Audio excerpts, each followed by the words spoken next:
E aí, pessoal? E aí, pessoal? Tudo certo com vocês?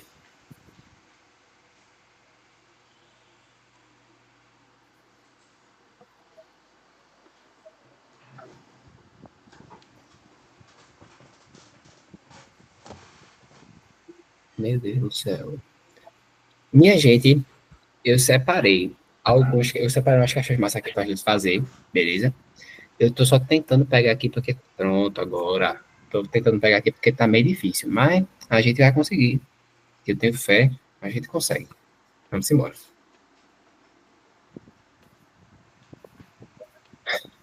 Calma aí, rapidinho.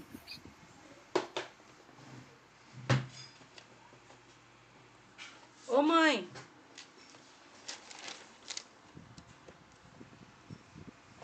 Mãe, Voltei. Simbora. deixa eu mandar pra Adri as fotos.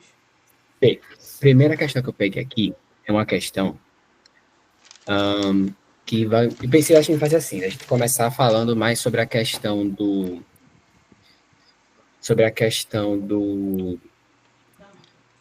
de migração e tal, porque a gente vai falar um pouquinho sobre geografia, né? Nunca tinha dado aula de geografia, que se passar, é primeira vez. Simbora. A propósito, aí sim, que eu tava falando, a gente vai conversar um pouquinho sobre migração, depois a gente conversa sobre demografia, enfim, vai juntar um pouquinho os dois, né? Demografia e migração, e nisso a gente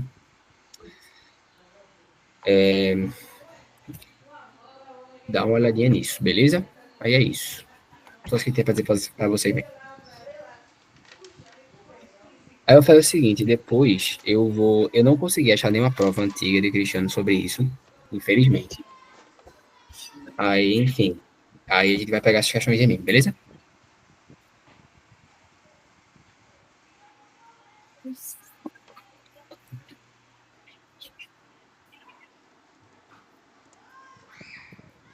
Beleza. Como é que vocês estão? Nem perguntei hoje, rapaz, como é que vocês estão? Estão bem? Estão tristes? Estão com vontade de, como disse a Heloísa, estão com vontade de chorar? Como estão?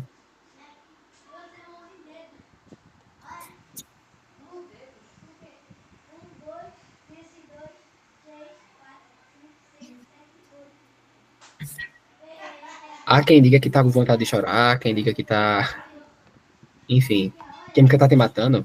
Rapaz, química é massa, química é muito legal. Sério mesmo, química é muito bom, pô.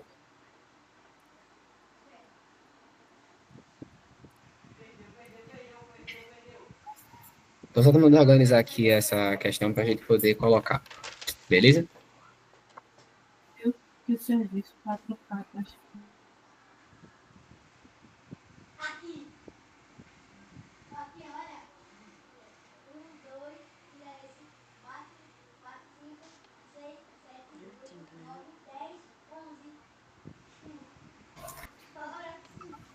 Enfim, deixa eu só terminar de organizar aqui. Mas enquanto isso, bora conversar um pouquinho. É, eu não sei vocês, mas assim, eu acho que essa parte assim de geografia humana e tal, essa parte assim, eu acho mais legal do que geografia física, assim, o que é que vocês acham? Ou sou só eu mesmo? Geografia física, tu diz aquela parte de clima, é? Parte de clima, parte de. Ah, eu também acho mais interessante.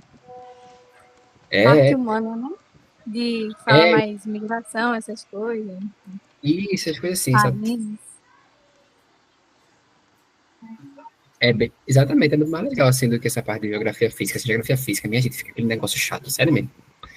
Mas enfim, pra mim, eu acho bem malvado, né? Mas, quem goste. Enfim, rapidinho, galera, peraí, viu? Calma. Ok. Molhou tudo, peraí. Eu tô na área, né? Depois a gente vai Pronto, fazer simbora. uma de sal. Tarda, mas não falha. Quem sabe faz ao vivo. Estudando pra prova de Será a partir de agora será a minha frase. Quem sabe faz ao vivo, que o pessoal faz aqui. tá? Aí se eu demorar pra responder, fica triste. Vê só. Essa questão aqui pede para que a gente analise esses dois gráficos aqui. A gente vai comentar um pouquinho sobre cada um deles mais para frente, mas eu preciso que você analise bem direitinho esses gráficos aí na frente, tá? analisa mais ou menos a estrutura deles, analisa como é que eles estão estruturados, porque isso para a geografia, para a parte da demografia, esse tipo de gráfico é muito importante. Com certeza vai cair alguma questão ou assim aqui, ou então no SSA, alguma coisa do tipo. Então, por favor, presta bem atenção nesses gráficos, tá? Aí, vê só. Na análise desses gráficos aqui tem um texto e tal, tá falando aqui, ó. Não sei se vai dar para ver, mas aqui tá melhor. Estamos vivendo uma nova fase na história. Opa, deixa eu só. Eita. Aí. Enfim, comece a ler o texto, porque aí eu vou só começar a gravar aqui. Simbora.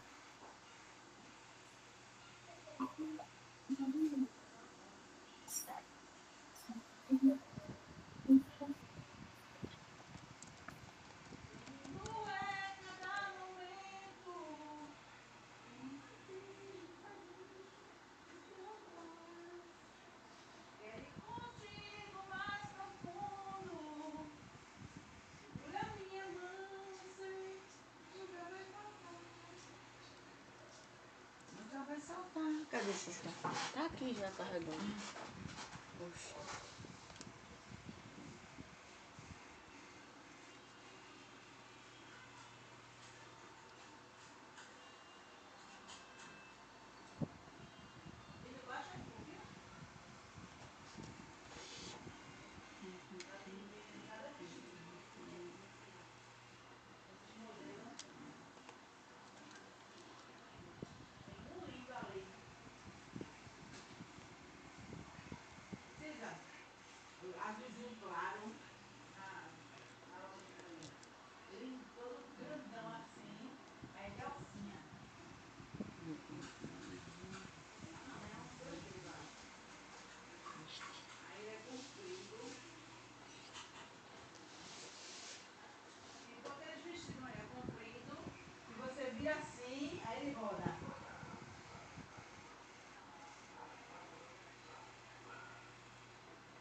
E aí, alguém conseguiu?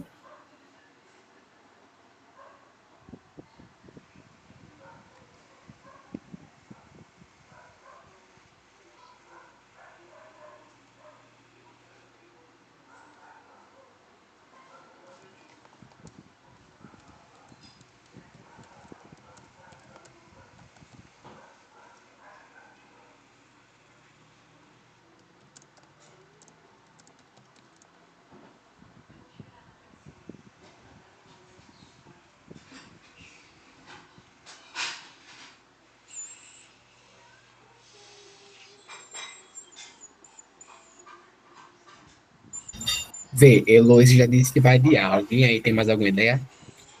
Alguém tem mais alguma ideia aí? Cadê vocês, Ana Clara, Esté, Gabi de Lima, Gabi Santana? O que é que vocês acham?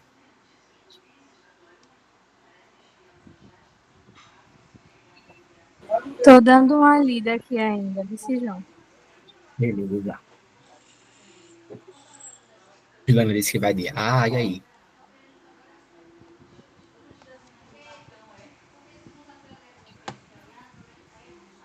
Todo mundo tá indo adiar? Esté, posso continuar ou tu quer pensar um pouquinho mais ainda? Vou adiar também. Pronto, beleza. Ah, de amor, baby baixinho. Minha gente assistia muito Xuxa quando era pequeno, sério mesmo. Muito, muito, não é brincadeira não. Inclusive, minha mãe contou, inclusive, há boatos, inclusive, que eu peguei todos eles e joguei no chão. Mas, enfim, eu era pequeno, tá? Quero deixar isso bem enfatizado que eu era pequeno. Tá? Isso é bem importante dizer também. Vai, pessoal. Uma coisa que a gente tem que analisar bem direitinho nesses gráficos antes de começar qualquer coisa. Bem, na maioria das civilizações, na maioria das cidades, enfim, das populações como um todo no mundo inteiro, vem se havendo um processo de mudança na pirâmide etária. Por quê?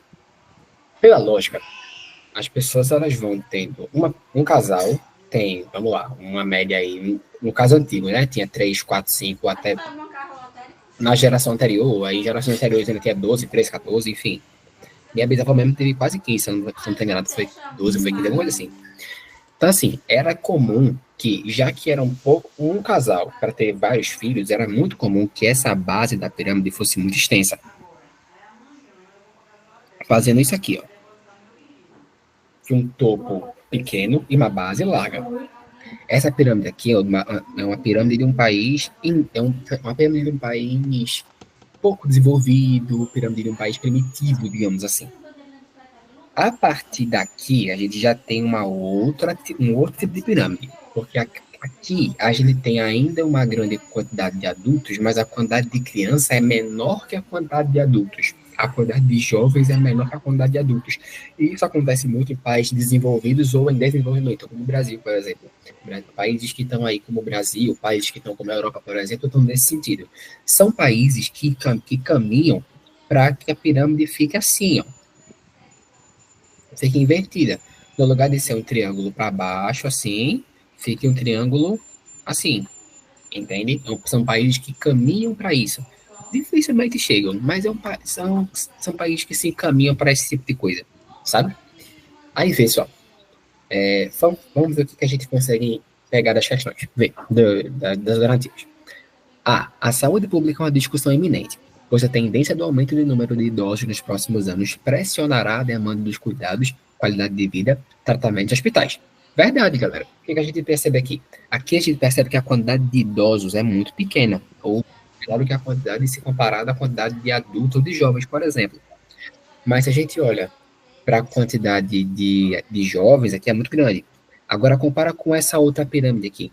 A quantidade de idosos aumenta muito, ela fica muito maior. Por quê? Porque a expectativa de vida aumenta muito. Até a década de 40, minha gente, vocês têm uma noção, até pouco depois da Segunda Guerra Mundial, a gente tem uma expectativa de vida de cerca de 50 anos. Hoje, a expectativa de vida humana gira em torno de 75 aos 80 anos. Então, é uma expectativa de vida que aumenta muito mais, a expectativa é uma qualidade de vida muito melhor, sabe?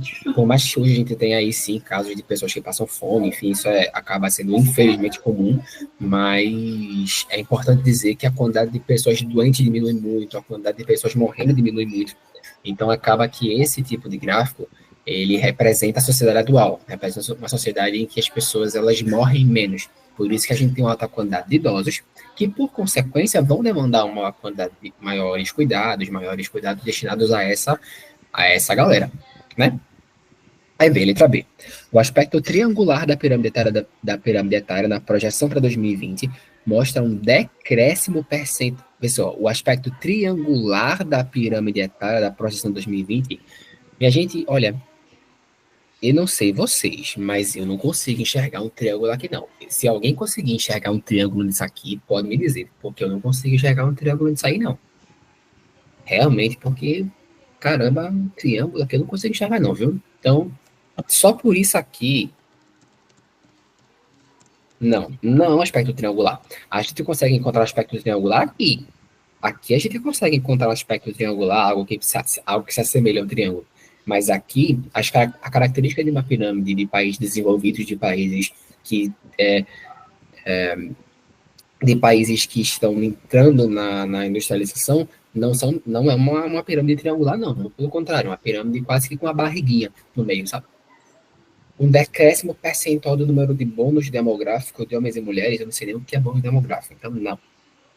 Lembra disso, galera. Quando vocês estiverem vendo uma questão assim, tipo, tu estudou o assunto e vê um negócio que tu não sabe o nome, tem muita gente que vai logo marcar isso porque acha que não sabe o nome. Minha gente, se você estudou o assunto e você não sabe o nome, é porque provavelmente isso não é daquela questão, né? Isso não envolve aquela questão.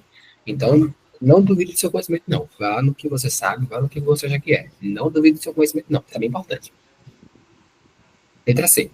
As mudanças ocorridas no Brasil em relação à transição demográfica demonstram que a população idosa da década de 80 era superior à população jovem do século XX, minha gente.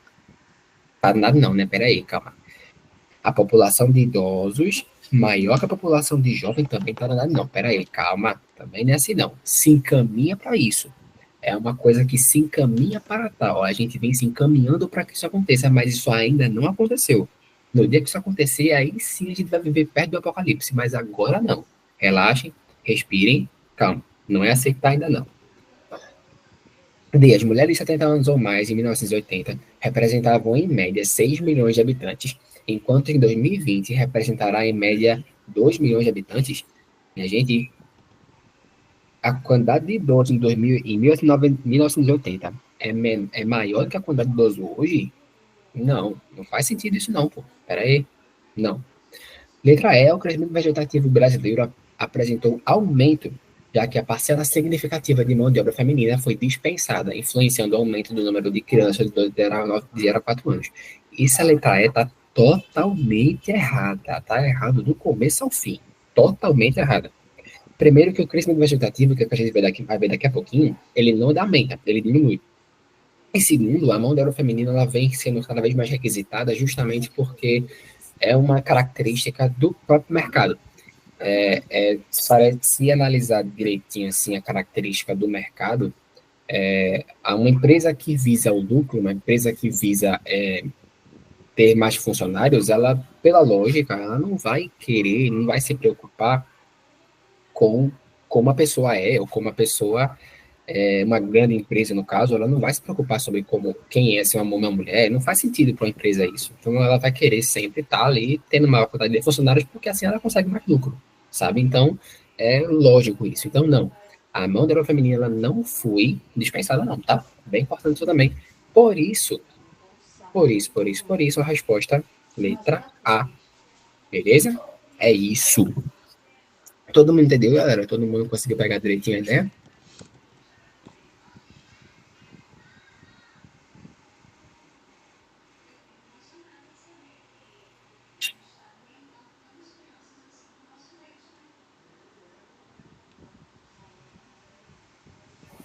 Beleza, beleza. Todo mundo pegou direitinho, não foi? Tem estresse daí ou não, viu? Quem quiser aí dizer alguma coisa e tal, se tem estresse. Não? Não? Sim? Todo mundo beleza? Tranquilo. Pessoal, o negócio que eu queria conversar com vocês é sobre algumas coisas que a gente tem que saber sobre a demografia, que eu preciso comentar com vocês, até para vocês saberem mais sobre essa questão aqui, inclusive. Pessoal, primeiro de tudo, eu vou até pegar aqui. Deixa eu apagar aqui, já que todo mundo entendeu, eu vou apagar aqui para ver se eu consigo pegar só essa pirâmide aqui. Pronto, suficiente. Pessoal, epa, danou-se. Aqui, ó. Pessoal, coisa que a gente precisa comentar. Pessoal, essa galera que tá aqui no meio, vou até pintar de uma outra cor aqui. Essa galera que tá aqui no meio, tá sendo pintada de vermelho aqui no meio, esse pessoal aqui é chamada população. Eu vou tentar deixar essa ponta um pouquinho mais grossa, peraí.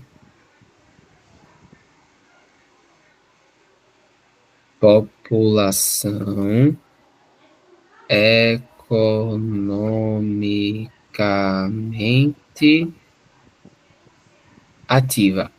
Por que população economicamente? Eita, economicamente.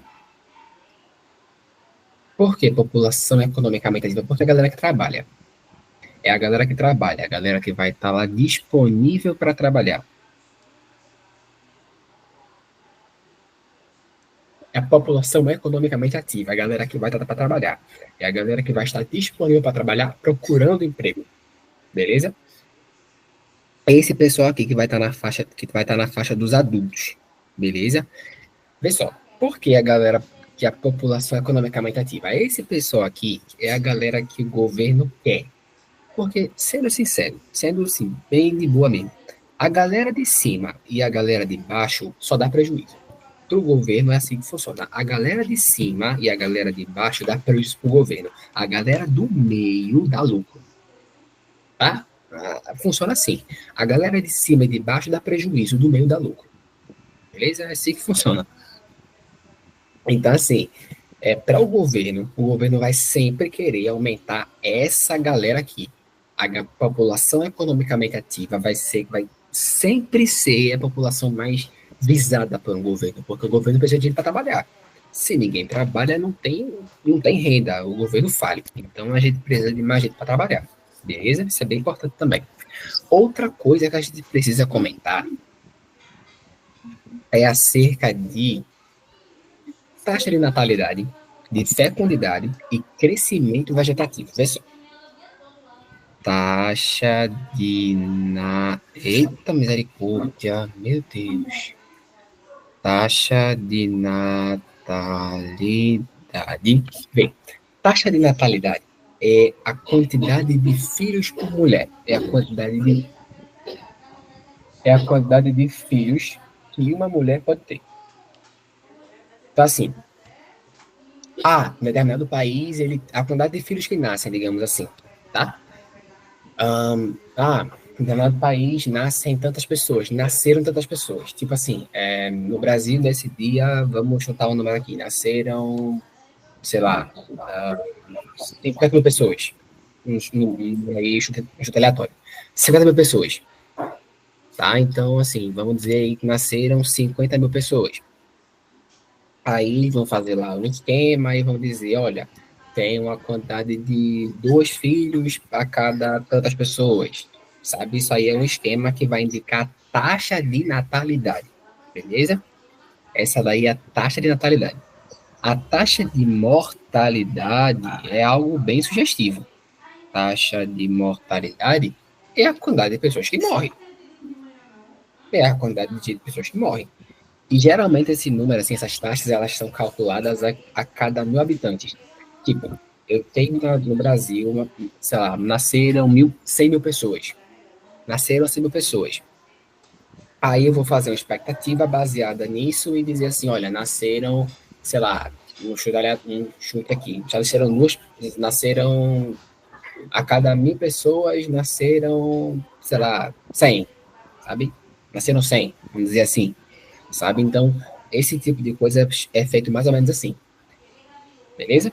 No caso da mortalidade, mesma coisa. Se no Brasil, nesse dia, morreram, nesse momento, morreram 50 mil pessoas, vou fazer lá 50 mil pessoas, aí fazer a estimativa e dizer, olha, cerca de 50 pessoas morreram a cada 1.000, sabe? Uma coisa bem assim. Beleza? É isso. Isso aí é taxa de mortalidade e de natalidade. O que é o crescimento vegetativo é a subtração. Taxa de natalidade menos taxa de mortalidade igual crescimento vegetativo. Isso aqui é bem importante. Taxa de natalidade menos taxa de mortalidade igual crescimento vegetativo. Beleza? Isso aqui são conceitos demográficos que são bem importantes da gente saber, saber, porque eles vão estruturar os conhecimentos que a gente tem que saber mais para frente na questão da mudança aí da estrutura demográfica, mas que eu vou comentar com vocês mais para frente. Beleza? Não vou comentar agora para não ficar muita coisa. Mas, no âmbito geral, deu para entender? Ficou tranquilo? Ficou de boa?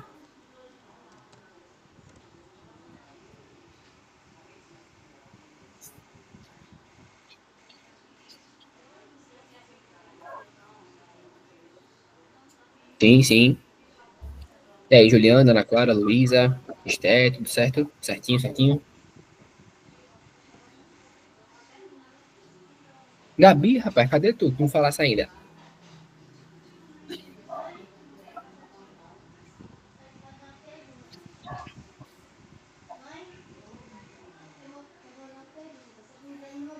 De boa, tranquilo, tranquilo?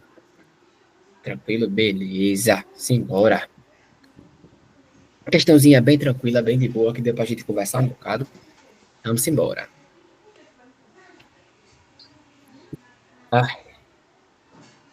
Esse assunto é muito legal, velho. É muito de boa, muito tranquilo, né?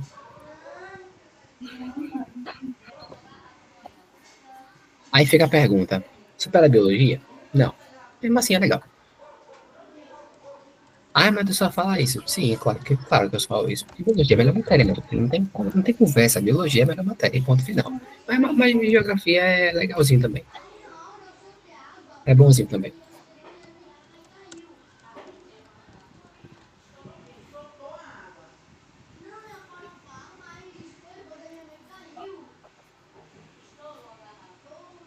Bem, essa questão aqui vai falar um pouco sobre migração, tá? Essa questão aqui é um pouquinho sobre migração. Vem. Pedidos de refúgio no Brasil cresceram 800% nos últimos dias. Entre 2 e 3 de agosto desse ano, o Acnur, a Agência da Organização das Nações Unidas para Refugiados, apoiou a realização da Copa dos Refugiados, que contou com a participação de aproximadamente 200 estrangeiros que vivem no Brasil. O evento aconteceu em São Paulo, onde mora a maioria dos refugiados que está no país, e foi organizado pelos próprios estrangeiros. Entre os participantes estão seleções dos países como Síria, Colômbia, Mali, Afeganistão, Serra Leoa, Paquistão e República Dominicana e República Democrática do Congo. A Nigéria foi a campeã da Copa. Você sabe muito bem que não pode. Quais as razões justificam o recente aumento do pedido de refúgio no Brasil? Primeiro, eu Mandem. tava com a bola na mão porque eu já tinha tirado dentro do carro. Eu sei.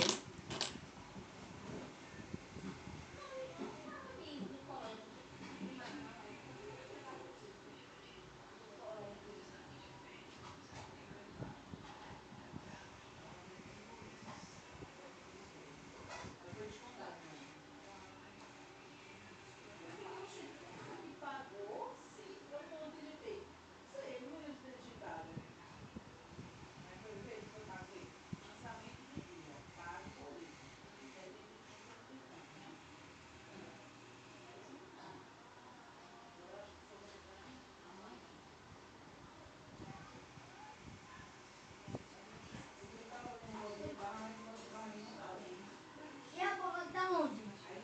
Tá no carro de painho.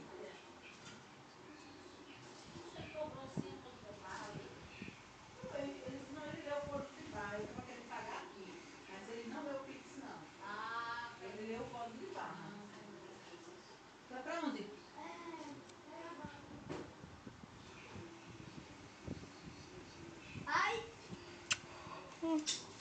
A bola.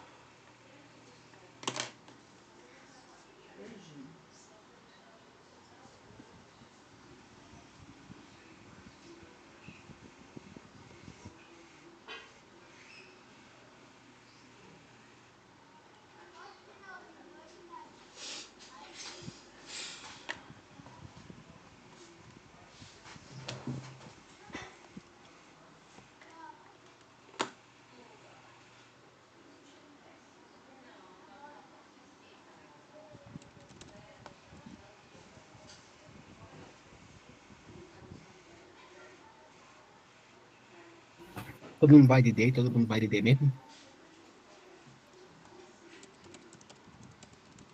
Eu não, vou de E. Embora. D de Deus. D de Deus, C de Cristo, A de Amém.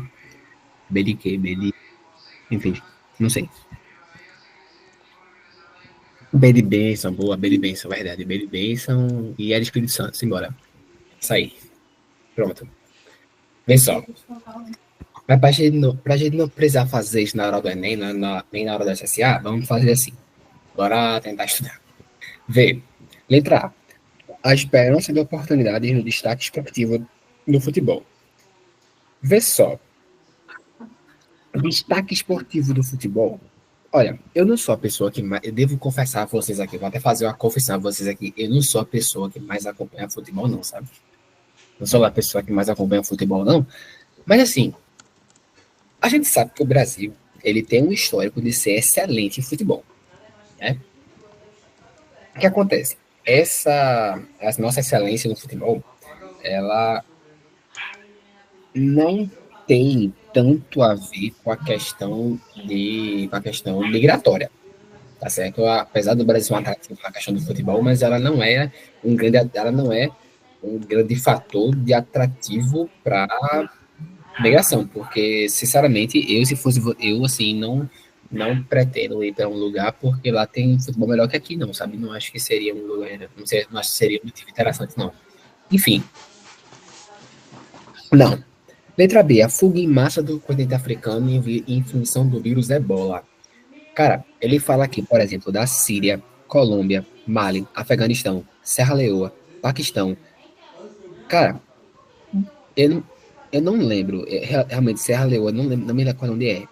Mas os únicos países aqui, com exceção de Serra Leoa, que eu não lembro onde é, República Democrática do Congo e Nigéria são os países que são da África.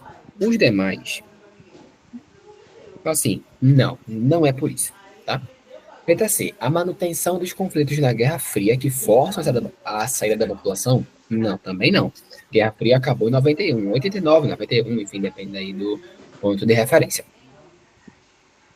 Guerras e perseguições no país de origem e esperança de trabalho no Brasil. Exatamente.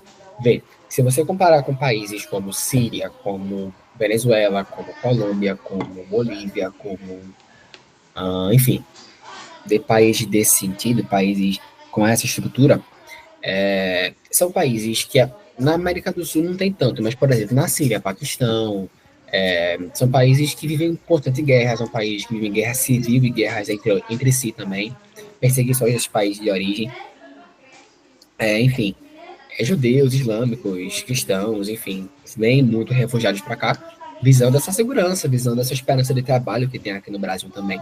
É mais fácil de entrar aqui no Brasil do que nos Estados Unidos, por exemplo. Então a galera vem muito para cá por causa disso. Principalmente, como diz aqui no texto, para São Paulo, que é a grande cidade do Brasil, então a galera vai muito para lá também. Letra E. Oportunidades trazidas por empresas brasileiras que atuam no exterior. O Brasil não é um país famoso por suas empresas no exterior, não.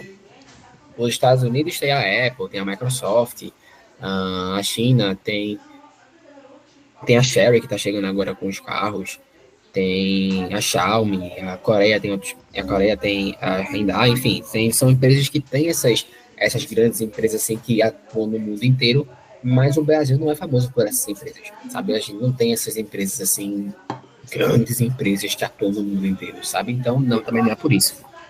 E se fosse por isso, a galera ia para outros países, não para o Brasil, então não faz sentido. Letra D, guerras e perseguições no país de origem e esperança de trabalho no Brasil. Beleza? Tranquilo, de boa, deu para entender? Suave?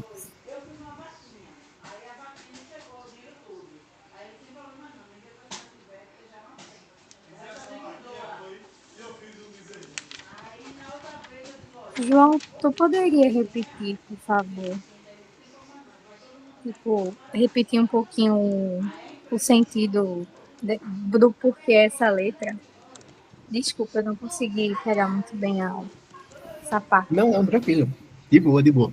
Vem, rapidinho. Pessoal, bem, essa letra D aqui. Guerras e perseguições no país de origem e esperança no trabalho do Brasil. Analisa aqui direitinho. Ele fala aqui, entre os participantes estão seleções de países como Síria, Colômbia, Mali, Afeganistão, Serra Leoa, Paquistão e República Democrática do Congo e a Nigéria. Vê só. Países que estão aqui constantemente em guerra. Bora listar aqui os países que estão constantemente em guerra. Síria, tem a guerra da Síria aí que é bem complicada. Afeganistão. A Colômbia vive com um tráfico de drogas muito intenso, então a gente também pode considerar aí uma luta contra as drogas, vamos colocar assim também. Paquistão, a República Democrática do Congo e a Nigéria são países que vivem em constante guerra civil. São países que vivem em guerra civil o tempo inteiro, com guerras entre gangues, enfim, bem complexo ali. Então, assim, dentro desses países, quando se trata de imigração entre países mais pobres, não, no caso não mais pobres, mas que acaba também sendo, mas países mais complexos, enfim, mais geopoliticamente mais complexos do que o Brasil, por exemplo, essas guerras, enfim, elas são grandes fatores de repulsão desses países. Dificilmente alguém hoje vai dizer, olha, eu quero ir para a Síria para passear, eu quero ir para Afeganistão, para Paquistão para passear, sabe? As pessoas vão lá para lutar nas guerras, ou então vão lá para ajudar as pessoas que estão por lá, sabe? Então, essas guerras, as perseguições que acontecem nesses países são casos de repulsão a esses países. E os fatores que são chamados de fatores repulsivos a esses países, eles são motivos pelos quais essas pessoas elas saem de lá, são motivos pelos quais as pessoas, inclusive vou até anotar isso aqui, isso é bem importante. Fatores de repulsão, quem quiser anotar isso também é bom. Fatores repulsivos, são fatores pelos quais as pessoas saem, são os motivos pelos quais as pessoas saem dos lugares, sabe? E um deles vai ser a questão das guerras e perseguições. Tá certo? Beleza? Ok. Pronto. Resto da América Latina? Tem também. Aliás, América Latina, eu não, infelizmente, peguei algumas questões aqui, mas eu vou deixar mais para comentar, porque eu não achei tantas questões assim, infelizmente.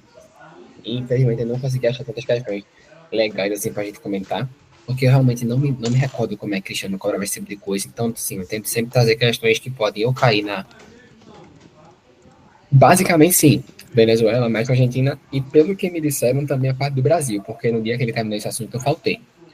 Mas eu lembro que ele tinha falado de México, pela lógica, ele ia falar também de Venezuela e Argentina. Brasil, a gente comentando no Brasil é bem de boa. Brasil, a parte mais recente do Brasil é bem de boa. Mas aí, galera, essa parte aqui do começo, a parte de fatores repulsivos e tal, essa parte é bem importante, tá? Então, todo mundo entendeu direitinho? Só pra gente poder comentar outro negócio aqui também, legal. Deixa eu dizer.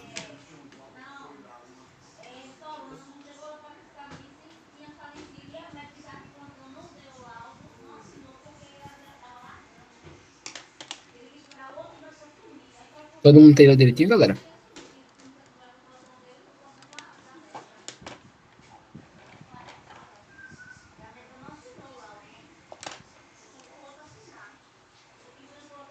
Pronto, pronto. Pessoal, uma coisa que eu preciso comentar com vocês sobre isso aqui é a questão da migração. Vê, eu separei aqui pra gente comentar sobre a questão da migração o seguinte. Vê só. Existem alguns tipos de migração que a gente pode observar quando a gente comenta sobre demografia. Quando a gente comenta sobre demografia, migração, enfim, existem alguns tipos de migração que a gente pode abordar. Vê. Pessoal, existe a migração, chamada de migração pendular, tá certo? Migração pendular. O que é a migração pendular? É quando a pessoa mora numa cidade e trabalha em outra. O que a pessoa faz? A pessoa vai de uma cidade e faz uma migração, entre aspas, de uma cidade para outra. Porque o que é migração? Migração é sair de um lugar para outro. É a saída do seu lugar de origem para outro lugar. Por qualquer motivo que seja. Por motivos econômicos, no caso de variações econômicas, por exemplo, no caso da Venezuela, por exemplo, que é um país com a economia muito mais frágil que o Brasil, por exemplo. Então a galera vem muito para cá. A gente tem, por exemplo, casos de questões políticas, como a gente tinha, por exemplo, os exilamentos políticos aqui do Brasil, na época da ditadura. Então também a migração por questões políticas. Como a gente falou agora há pouco, por causa de guerras e perseguições, como no caso da Síria, caso do Paquistão. Deixa eu ver, enfim, isso é migração. No caso da migração pendular, a gente precisa entender, isso aqui, lembrando que o que eu estava falando agora há pouco é migração. A migração pendular, especificamente, é uma migração com motivos, digamos, econômicos. Econômicos e, por que não, de trabalho. Porque a pessoa mora numa cidade e vai para outra. Tipo assim, até pouco tempo atrás, Paulista na cidade assim. Hoje nem tanto, porque agora tem mais coisas e tal, questão de shopping, enfim, mas até pouco tempo atrás as pessoas moravam aqui em Paulista e iam para Recife, por exemplo. Muita gente ainda vai até hoje para Recife, sai daqui para não é Moreno, não, rapaz, é aquela cidade que fica lá para perto de João Pessoa, seguindo para João Pessoa, depois de Igaraçu.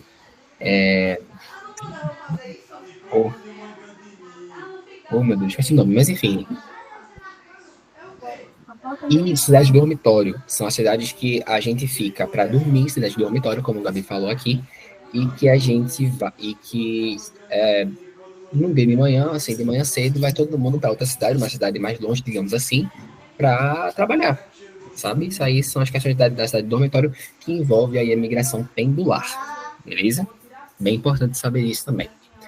Segundo tipo de imigração que a gente tem que saber, segundo tipo de imigração é a migração forçada. Migração forçada. Por que migração forçada? Aqui ela pode abordar vários fatores. Aqui a gente pode abordar os fatores que envolvem, como a gente falou antes, a questão das guerras, questões de perseguição. Mas não só isso, mas a gente também pode falar de fome, pobreza, sabe? Questões desse sentido que a gente pode tratar também quando fala de migração forçada. E por que migração forçada? O nome é bem autossugestivo. É uma migração que ocorre porque as pessoas estão necessitando, é uma migração por necessidade, uma migração por necessidade extrema. A pessoa está sendo está sendo basicamente expulsa do seu país, sabe? Porque assim, você não vai ficar num lugar de guerra por livre, dificilmente alguém fica em um lugar de guerra por livre e espontânea vontade. É isso, então assim, você está lá numa situação de guerra, de perseguição, por exemplo, hoje o cristianismo é a religião mais perseguida do mundo. Então, a quantidade de cristãos, por exemplo, que emigram, no caso, porque tem a imigração e a emigração, que emigram de países com alta taxa de perseguição é muito grande. Então, tem a perseguição, fome e pobreza, no caso, para de Venezuela, de Cuba, de Coreia do Norte nem tanto, mas da China tem um pouco, não é tanto, mas tem da China também, enfim, são essa quantidade muito grande aí de questão de fome e pobreza que a gente consegue encontrar nesses países, sabe? Aí é chamada migração forçada. Terceiro tipo de migração, terceiro tipo de migração é o chamado êxodo rural. Êxodo rural. Chamado êxodo rural, que foi muito importante no caso da industrialização do Brasil, porque a galera saía do campo, a galera que trabalhava no campo, que ficava mais para o lado do campo mesmo, do trabalho com a terra, a galera que estava percebendo que a situação estava começando a ficar mais difícil para lá e percebendo que a cidade estava começando a dar mais benefícios, estava começando a trazer mais coisas positivas para a galera. O que eles fazem? Eles promovem um êxodo rural, perdão. É o pessoal que sai do meio do campo, vou até anotar aqui, é o pessoal que sai do campo e vai para a cidade.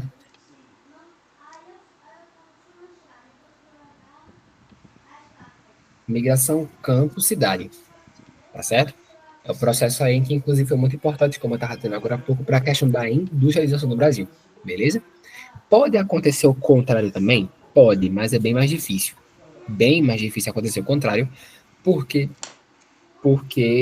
hoje as pessoas percebem que existe muito mais trabalho na cidade do que no campo, principalmente com a questão da industrialização e tal, da questão dos maquinários e tal, é muito mais difícil conseguir trabalho no campo. A questão do êxodo urbano acontece muito com as pessoas mais idosas, as pessoas que estão querendo aí se aposentar. A galera vai sair da cidade porque, tá querendo uma vida mais calma, mais pacífica, e vai para o ambiente urbano, sabe? Para uma religião entra nessa parte de imigração forçada, B. Se a pessoa for forçada a sair porque não segue a religião que o Estado quer que você siga, sim. Por exemplo, no caso do Reino Unido, da Inglaterra, no caso, com os Estados Unidos. Na formação aí das 13 colônias, a galera estava sendo perseguida. Então, acabou que esse tipo de religião, a religião, assim, dependendo do caso a ser analisado, pode sim ser um fator de imigração forçada. Porque, tipo se eu, sei lá, sou cristão, se eu chegar hoje na China, se eu tiver hoje falando abertamente, tem uma lei na China que diz que eu não posso falar abertamente sobre a minha religião, eu não posso, tipo, pregar, sei lá, na parada do ônibus, por exemplo, não posso fazer isso. Se por acaso algum cristão fizer isso, essa pessoa vai ter uma punição, eu não lembro qual é agora, realmente não me recordo qual é agora. Mas vai haver uma punição lá, enfim. Aí se a galera começar a perceber que está começando a ser um problema para eles, a galera vai fugir por motivos religiosos, sabe? Então, querendo ou não, acaba sendo um fator também, tá? Aí vê, depois disso aqui, tem só mais um tipo, que é a transumância. Vou até anotar aqui embaixo. Transumância.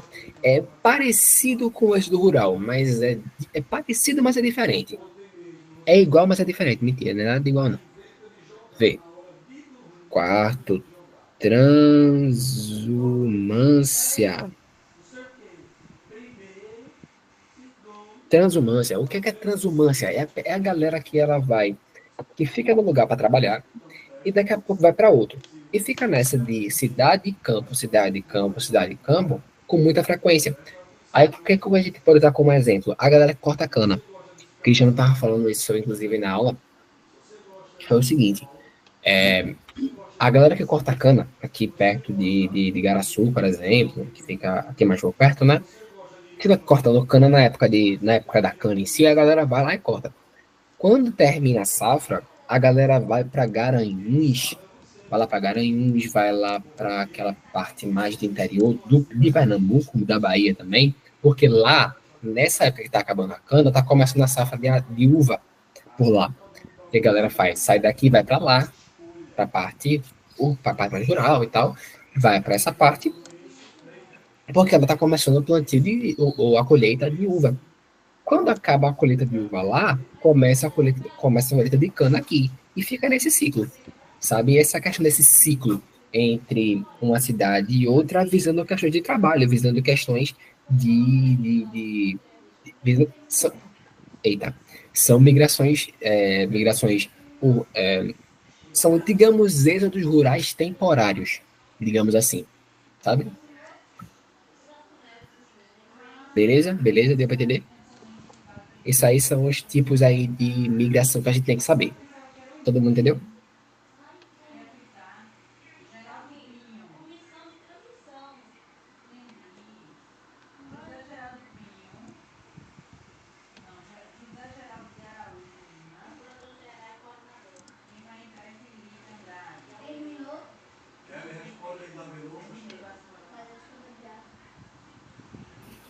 O oposto do êxodo, mais ou menos. Não é bem o oposto do êxodo, não.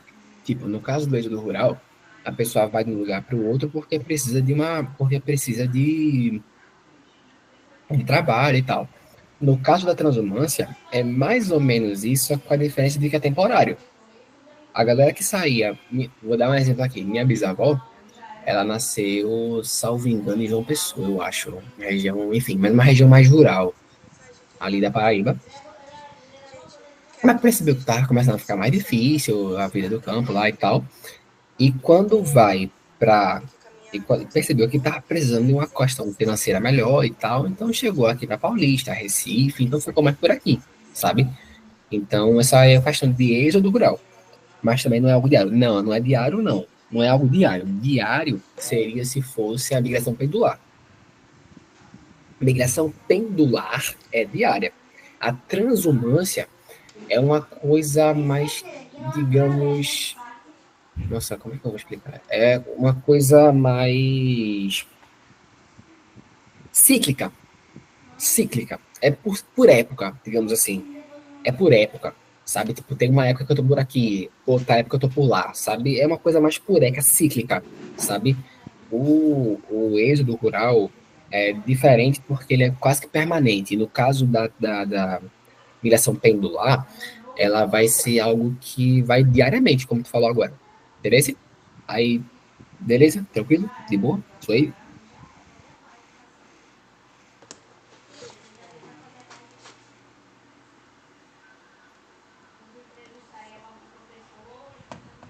Ok, beleza.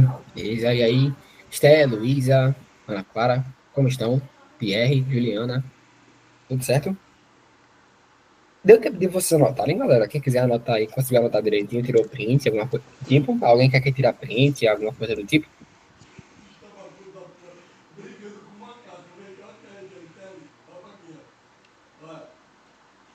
Alguém vai querer tirar print? Não, não. Beleza. Ninguém se pronunciou, então, tranquilo.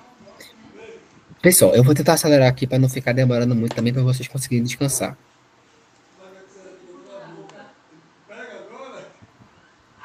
Vamos lá. Próxima questão, nessa próxima questão eu vou comentar mais um pouquinho sobre a questão dos fatores dessas questões de migração, dessas variações da estrutura demográfica, tá? Isso aí é bem importante também a gente saber. Vou pegar aqui a questão.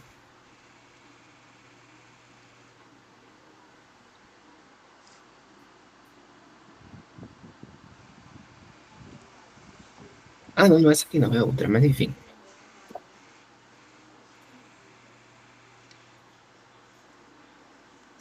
Para ver se vocês pegaram direitinho a ideia. Leia o trecho da música Arrancando de La Luanda, quando vai de Luanda, do mestre Tony Vargas. Quando, quando eu venho de Luanda, eu não venho só. Aí repete o verso, né? Quando eu venho de Luanda, eu não venho só. O trago meu corpo cansado, coração amargurado. Saudade de fazer dó. Eu fui preso a traição trazido na covardia. Que se fosse luta honesta, de lá ninguém me trazia. Na pele eu trouxe a noite, na boca brilho do ar. Trago a força e magia presente dos orixás. Eu trago ardendo nas costas o peso dessa maldade. Trago ecoando no peito o grito da liberdade, que é grito de raça nobre, grito de raça guerreira, que é grito de raça negra, é grito de capoeira. A lei trata de um deslocamento chamado migração espontânea, migração forçada, transumância, migração pendular ou êxodo rural. O que acham? Eu tô muito de boa, velho. Eu não vou cantar, não. Não vou cantar, não vou cantar. Parafraseando aí meu querido amigo ZB, eu tô muito de boa. Muito, mas muito de boa mesmo.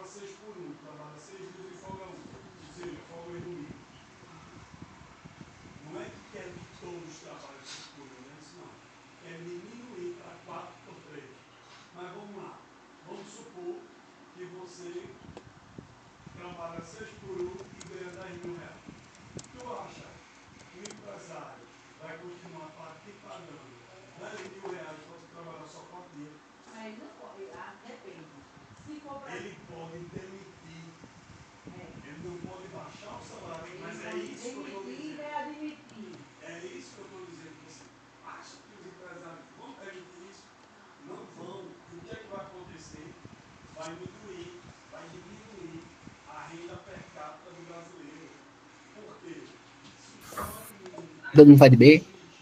Vai todo mundo de B mesmo? Simbora. Isso aí, galera. Letra B, migração forçada. Bora analisar um pouquinho. Letra B. B. Quando eu venho de Luanda, Luanda, galera, para quem não sabe, é um país africano. É um país da África. Tá certo? Aí B. Trago meu corpo cansado, coração amargurado. Saudade de fazer dó. Certo, isso aí ele tá falando de alguma tristeza, alguma coisa aconteceu.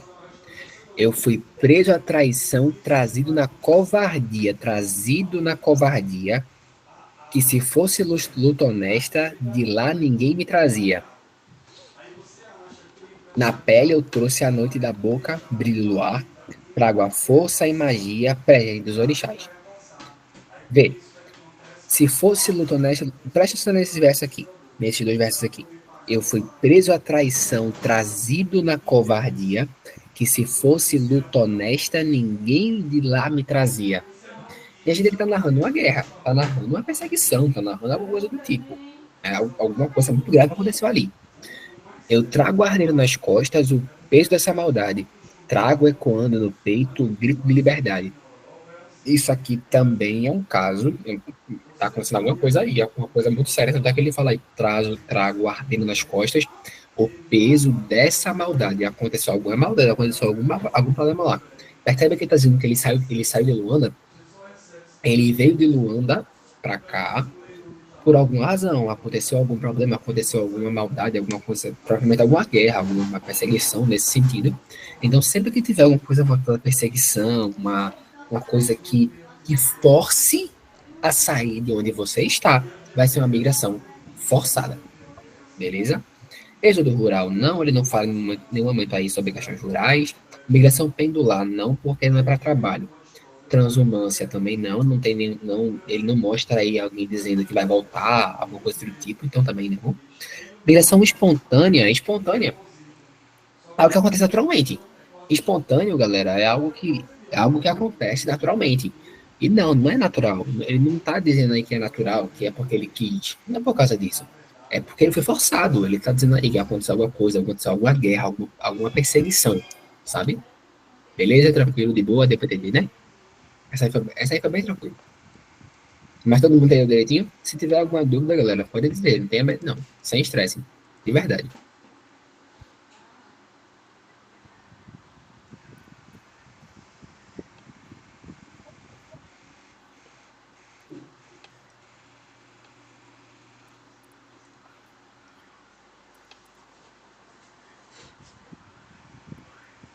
Todo mundo conseguiu pegar direitinho a ideia?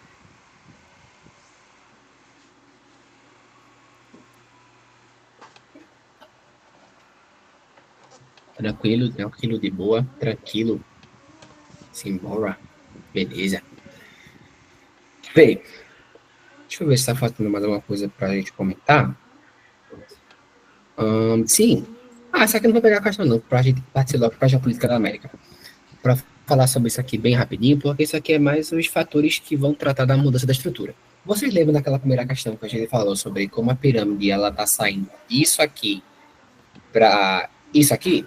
Tá bem esquisito, mas é isso aí mesmo, dá para entender, né? Que é mais ou menos. Eita, miséria. Mas dá para entender, né, minha gente? Que é mais ou menos isso aqui. Pronto. Dá para entender, mais ou menos isso aqui. A pirâmide tá saindo disso aqui para isso aqui. Aí por que isso acontece? Vê só. As primeiras sociedades, as primeiras civilizações, elas começaram com um processo de natalidade ok, mas alta mortalidade, porque as pessoas morriam muito de doenças, de fome, enfim, de vários fatores. Quando vai passando para a Revolução Industrial, vamos lá, questões primitivas é uma taxa de natalidade ok, taxa de natalidade, mas uma alta taxa de mortalidade também. Quando a gente passa para a Revolução Industrial, após a Revolução Industrial, o que a gente tem? O êxodo rural também, o que a gente tem?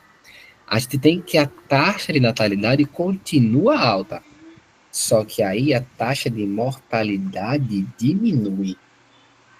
No que a taxa de mortalidade diminui e a taxa de natalidade continua alta, a gente tem a chamada explosão demográfica. É nesse momento que acontece a chamada explosão demográfica. Explosão demográfica, quando faz o estouro demográfico, sabe?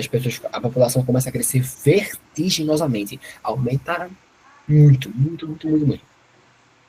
Foi o que a gente experienciou, por exemplo, logo, realmente depois da Revolução Industrial. A gente demorou bilhões de anos para chegar no primeiro bilhão de habitantes. Do primeiro bilhão para o segundo bilhão, já foram, salvo engano, 100 anos. Do segundo bilhão para os 7 bilhões, foram menos de 50. Sabe? Foi um negócio bem assim, bem, tá ligado? A gente chegou dos 2 bilhões para os 7 bilhões em menos de 50 anos, minha gente. É 50 anos para chegar em 7 bilhões de habitantes, pô. É muito rápido, muito, muito rápido. Sabe? Então, assim, essa explosão demográfica que muitos países vivenciaram na Revolução Industrial e alguns vivenciaram depois da Segunda Guerra Mundial. Tá? Depois disso aqui, aí chega a chamada Segunda Guerra Mundial. Pós-Segunda Guerra, a gente vê que a taxa de natalidade diminui. Pós-Segunda Guerra e pós-Guerra Fria também. Pós-Guerra Fria também. Taxa de natalidade, mas também diminui a taxa de mortalidade. Vê, a taxa de mortalidade continua baixa, só que a partir de agora as pessoas começam a ter menos filhos. A quantidade de filhos por mulher diminui muito. Então, assim, quando a gente percebe que a quantidade de filhos por mulher diminui bastante, a população vai começando a diminuir. A pirâmide vai começando a migrar isso aqui. E por que essa população vai começando a diminuir? Agora é o ponto que eu queria chegar. Por que a população começa a diminuir? Uma série de fatores. Primeiro de todos e mais importante, um dos mais importantes, é a questão dos métodos contraceptivos. Não se sabia, não se tinha conhecimento até então do uso ampliado de métodos contraceptivos. Então, esse tipo de coisa, quando começou a ser lançado, quando começou a ser usado pelas pessoas, diminuiu bastante a taxa de natalidade. Inclusive, os métodos contraceptivos eles foram criados com um motivo bem complicado, inclusive, porque a pessoa que criou ela criou basicamente com a função de reduzir a população, só que uma população bem específica, sabe? Então, não foi uma coisa muito legal, não, mas que hoje a gente usa hoje as pessoas usam, enfim, quando não querem engravidar e tal, enfim, as pessoas usam de boa. Outro fator é a questão do trabalho feminino. Como falou naquela outra questão lá, a mudança Mudança na forma de trabalho. A mudança no ambiente de trabalho, mudança no jeito de fazer trabalho, sabe? Hoje as pessoas trabalham muito mais. Antigamente, no caso, as pessoas tinham a questão de o marido trabalhava enquanto a mulher ficava em casa, cuidando dos filhos, e não tinha tempo de cuidar dos filhos. Hoje, a gente percebe que, em muitos dos casos, a mulher trabalha bem mais que o homem. Ou então trabalha tanto quanto, ambos trabalham fora, então acaba que não tem tanto, e não, acaba não tendo tempo de cuidar de filho, sabe? Então acaba ficando mais difícil. As pessoas escolhem ter filho mais para frente, sabe? Ter filho hoje não faz parte aí da ideia principal das pessoas, sabe? Inclusive eu pergunto aqui agora, vocês pensam hoje assim, vocês, como é que vocês têm hoje? Eu duvido, mas eu duvido mesmo, assim, que alguém aqui pense em ter filho antes dos 25 anos. Eu duvido, duvido. Se tiver alguém, pode dizer. Eu duvido, porque hoje é muito difícil isso acontecer. Muito difícil. As pessoas querem viajar, as pessoas querem descobrir o mundo antes, querem, sabe, ter essas experiências, construir uma carreira, construir um relacionamento com Deus, fazer o que a pessoa fazer o que você deseja, sabe? Então, ter filho acaba que ficou como um segundo plano, digamos assim, sabe? Acaba que não é mais prioridade, não é mais uma prioridade da vida das pessoas, entende? E é isso, galera. Parte de demografia é isso, beleza? Agora, todo mundo entendeu a parte de demografia, galera? Demografia, migração, todo mundo entendeu? Sobrou alguma dúvida, qualquer coisa, porque agora eu vou para a parte de geopolítica. Todo mundo entendeu? Ficou de boa, tranquilo, suave.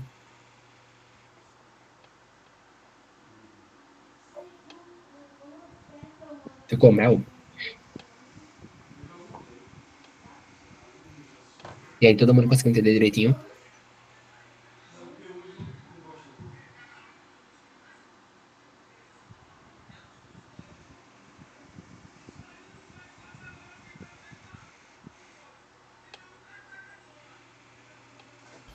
Beleza, vamos dizendo aí, galera. Vamos dizendo aí. Não fica, não me deixa no vácuo, não. Vamos dizendo aí, porque aí eu preciso saber para a gente poder continuar.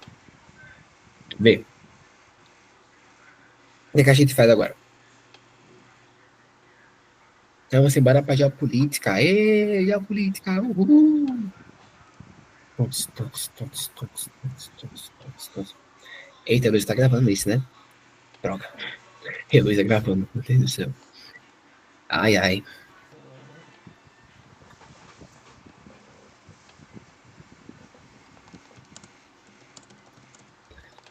E... Vamos lá. Vê, eu pensei, galera, da gente começar. Faz o seguinte, escolha um país aí pra gente começar. Dentre Venezuela, México e o outro que a gente tem que falar aí. Que a gente tem que comentar. Venezuela, México e Argentina, não é isso que a gente tem que comentar? Vamos falando aí. Então, vocês querem começar por onde? Pelo México? Vamos lá. Vê só. A história do México começa assim, bem difícil, sabe? Uma história bem complicada. Por que a história é complicada? Por que eu digo que a história é complicada? Porque, assim, a história do México, ela ela envolve barraco com todo mundo. A verdade é essa. A história do México envolve barraco com todo mundo. Rapidinho, galera.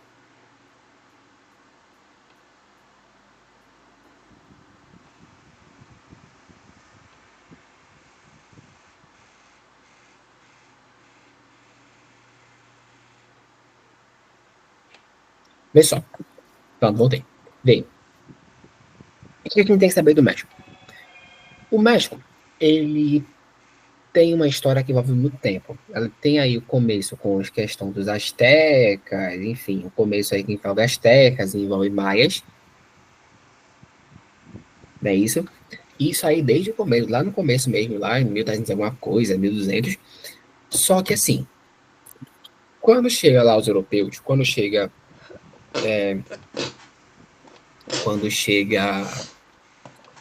meu Deus, qual é o nome dele? Chega Hernán Cortés. Quando chega Hernán Cortés lá no México, ele tem um processo, ele começa um processo colonização da região, né? Começar a escravização da galera lá, e a redução os mais astecas já estavam diminuindo a quantidade deles, eles vão diminuindo cada vez mais. Tem uma redução cada vez maior e tal. O que acontece? Enquanto isso, tá crescendo um outro cara. Depois que o México já tá lá na colonização e tal, vai crescendo um outro cara chamado Estados Unidos da América. Estados Unidos da América. Lá em 1750, não, 1772, não foi isso? Estabelecido dos Estados Unidos? Há uma coisa assim, lá no século XVIII, os Estados Unidos começam esse processo de independência, começam a independência e tal, e mais para frente eles começam um processo de marcha para o oeste. Essa marcha para o oeste lascou todo mundo. Marcha para o oeste. Marcha para o oeste. Essa marcha para o oeste, ela lasca todo mundo porque pega grande parte do México. O México perde grande parte do território. 50% do território do México passa pelos Estados Unidos. É muita coisa, gente. Tem muita coisa, não é brincadeira, não. Por isso que muitas cidades dessa região, inclusive até hoje, têm nomes espanhóis por causa disso. Tá certo? Aí vê. Mais pra frente. O México consegue sua independência e tal. O México fica independente. O México até fica independente, mas assim, a independência do México, ela acaba que não fica muito, ela não muda muita coisa a situação dele, porque ele continua meio que preso, sabe? Ele sempre fica meio preso nos Estados Unidos. A independência dele foi em 1821. Então, o que acontece? Ele fica independente da Espanha, ele consegue ir lá ficar independente da Espanha, mas ele não consegue, ele acaba que fica meio que dependente dos Estados Unidos, sabe? Independência, inclusive a independência do México, ela foi muito auxiliada pelos próprios Estados Unidos, pela coisa da América para os americanos, né? Então, ele acaba expandindo aí a expansão norte-americana, a expansão do domínio americano pelos países acaba sendo muito. A doutrina do Big Stick, chamada doutrina do Big Stick, não lembro o nome do cara que fez, mas ele fez essa doutrina aí, inclusive começou a pegar lá o México, Cuba, enfim, essa galera aí. Mais pra frente, aí bem pra frente, partindo agora por dias atuais, a gente percebe que o México ele tem certos problemas quanto à questão. A relação do México com os Estados Unidos ficou bem complicada, porque hoje a gente sabe que o México ele tem lá seus problemas quanto à questão das drogas. Tráfico de drogas, né? Assim, é um país que envolve muita questão do tráfico de drogas. Então, assim, essa parte é bem complicada lá no México, tá certo essa questão lá. A gente tem questões migratórias também, as crises migratórias que acontecem no México, aquela barreira que existe dos Estados Unidos com o México, é muito complicado aquilo ali, porque tem muita gente que tenta sair dos países como Venezuela, de Cuba, sair desses países lá para os Estados Unidos por meio dessa barreira.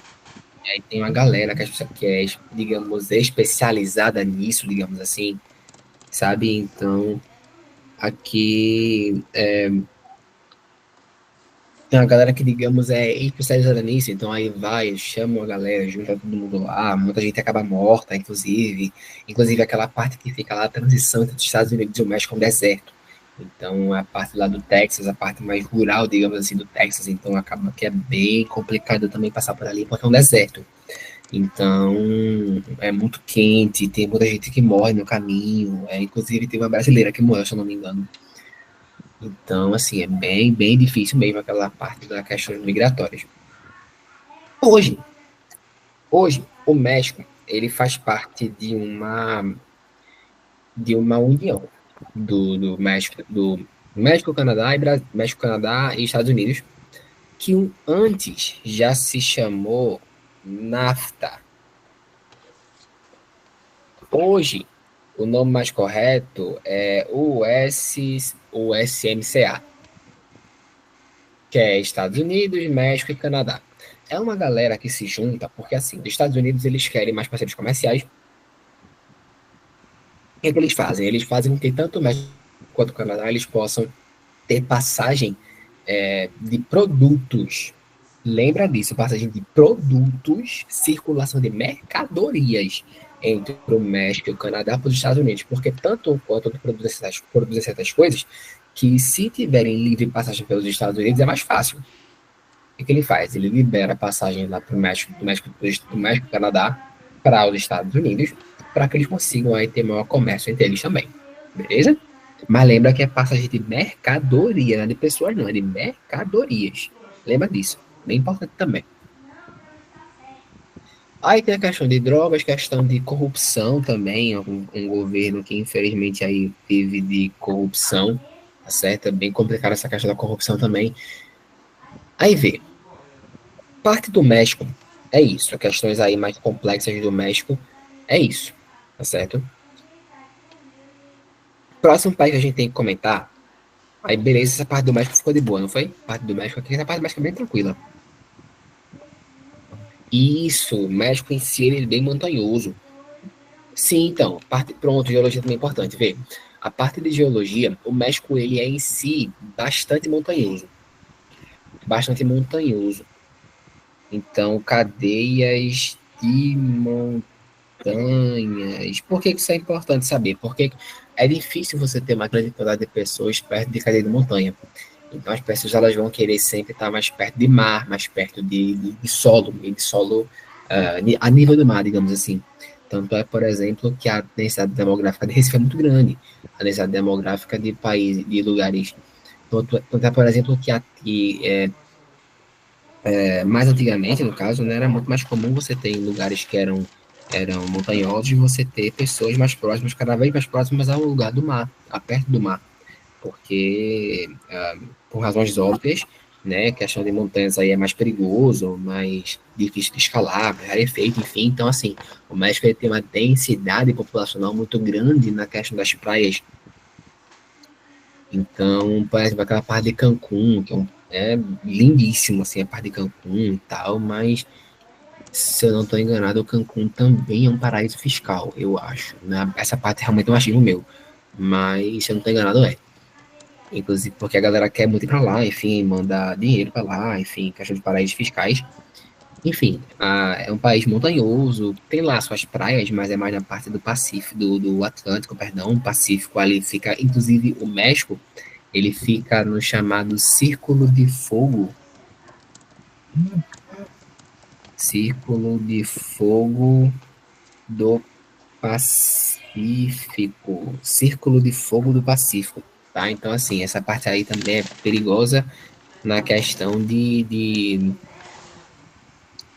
questões que envolvem vulcões e coisas do tipo, tá? É bem complicado isso também. Mas beleza, galera, de boa, tranquilo, suave.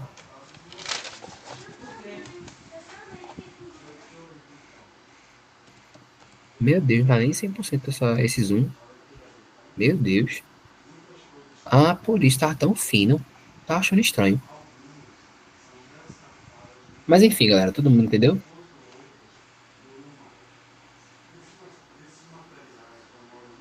Puxa, agora melhorou muito, melhorou muito.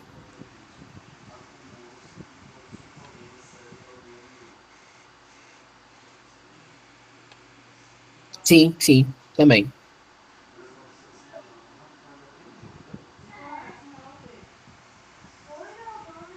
Tranquilo, tranquilo, de boa? Pronto. Vamos João, embora. Opa, oi. licença. Aquela parte que tu colocasse do tráfico de drogas, que tinha Ah, caído aqui na internet, aí eu não consegui pegar direito. Aí se dá onde? Foi no México, foi?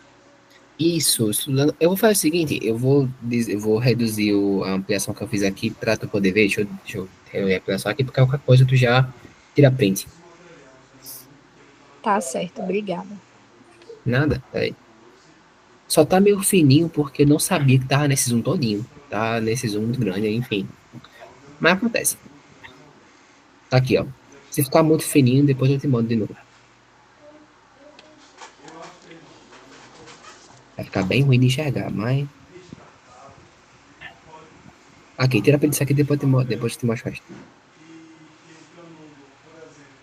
Conseguiu? Conseguiu?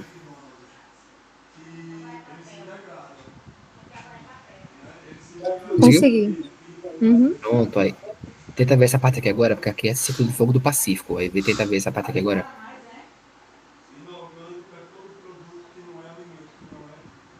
Pra tirar print Pronto? daí também, né? Isso, porque aquela parte ficou meio cortada, o ciclo de fogo do Pacífico. Pronto, pronto. Tirei. Pronto. Vê só. Vou dar zoom aqui, porque tá achando até estranho, tá, enfim, muito fininho. Bora, pra gente acelerar um pouquinho, pra não ficar atrasando muito vocês. Vê. Bora falar um pouquinho de Venezuela agora. Pessoal, a Venezuela também teve relacionada com colonização, porque, enfim, a Espanha não foi lá uma boa colonizadora, não foi uma boa anfitriã, sabe? A Espanha não é uma boa anfitriã, não. Então, assim, o que acontece? Ela causava bronca onde botava o pé, dava bronca. Um negócio impressionante. Onde botava o pé, dava bronca. Aí, assim, Argentina, Espanha, Chile, Cuba, Venezuela, México, Panamá, essa galera todinha só se lascou. A verdade é essa. Bom, assim, quando eles conseguem a independência deles com um carinha chamado Simon Bolívar, esse carinha aqui, o que acontece? Esse cara tinha o ideal de tentar juntar todo mundo no que ele chamou de pan-americano. Ideal pan-americano, ou chamado pan-americanismo, a ideia de que a América deveria ser unida, deveria ser um único país, já que todos foram colonizados por europeus, então por que não lutar todos juntos contra europeus? Genial a ideia. O que ele faz? Tenta convocar a galera lá do Chile até os Estados Unidos para todo mundo lutar contra a Europa. Aí ele consegue? Óbvio que não. Tanto é que até hoje a gente tá aqui todo mundo separado. Mas esse cara aqui tentou uma coisa chamada Panamericanismo. Conseguiu? Não.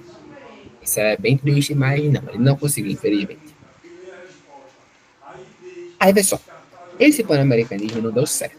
É isso, então, assim, a, a Venezuela aí começou a crescer, começou a tentar crescer e tal, até que descobriu o petróleo. Foi descoberto petróleo na Venezuela no século XX. Século XX aí foi a descoberta do petróleo na Venezuela, tá certo? Grande reserva de petróleo. Inclusive, até hoje, a Venezuela é um dos grandes exportadores de petróleo do mundo. Faz parte da OPEP, faz parte, inclusive, hoje da chamada OPEP. Deixa eu diminuir um pouquinho aqui essa letra. Essa faz parte da OPEP. O que é OPEP? Hoje, no caso, a gente vai falar da OPEP, chamada Organização dos Países Exportadores de Petróleo. Beleza? OPEP, Organização dos Países Exportadores de Petróleo. Beleza? Aí, vê só. Quando eles descobrem lá o petróleo e tal, inclusive, como eu estava dizendo hoje, eles são um dos países que mais vende petróleo no mundo.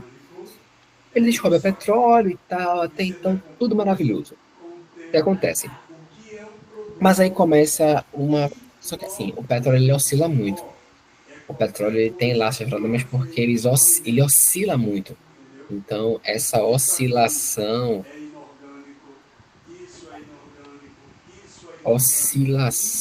do preço do petróleo acaba que desfavoreceu muito a questão da Venezuela porque eles não conseguiram manter esse petróleo estável. Não conseguiram uma estabilidade decorrente desse petróleo, sabe? Oh, Deus. E aí isso foi começando a causar problemas, porque a galera vai começando a perceber que tá começando a ficar difícil, vai aumentando a desigualdade do país, até que chega um cara chamado Hugo Chávez. Lembrem desse nome, Hugo Chávez. Opa, perdão. Hugo Chávez. Esse cara, ele tentou fazer reformas muito profundas na na política venezuelana, porque ele sabia que estava ficando no problema, enfim, estava ficando bem complicada a situação. E acaba que ele se aproveita da situação, enfim, e acaba chegando ao poder, né? Lembrando, galera, ele chega ao poder em 1998. O sucessor dele, Nicolás Maduro, chegou em 2013. Então, assim, ele ficou quase 20 anos no poder, sabe? Ele ficou aí 25, não foi? 25, foi 25 anos. Não, mentira, perdão, 15 anos. Ele passou 15 anos no poder, perdão. A matemática tá boa aqui. Passou 15 anos no poder, tá certo? Então, assim, ficou bem complicada essa questão aí, sabe? Mas ele tinha uma questão aí bem populista, de cunho socialista, tá certo? Ideias aí de cunho socialista.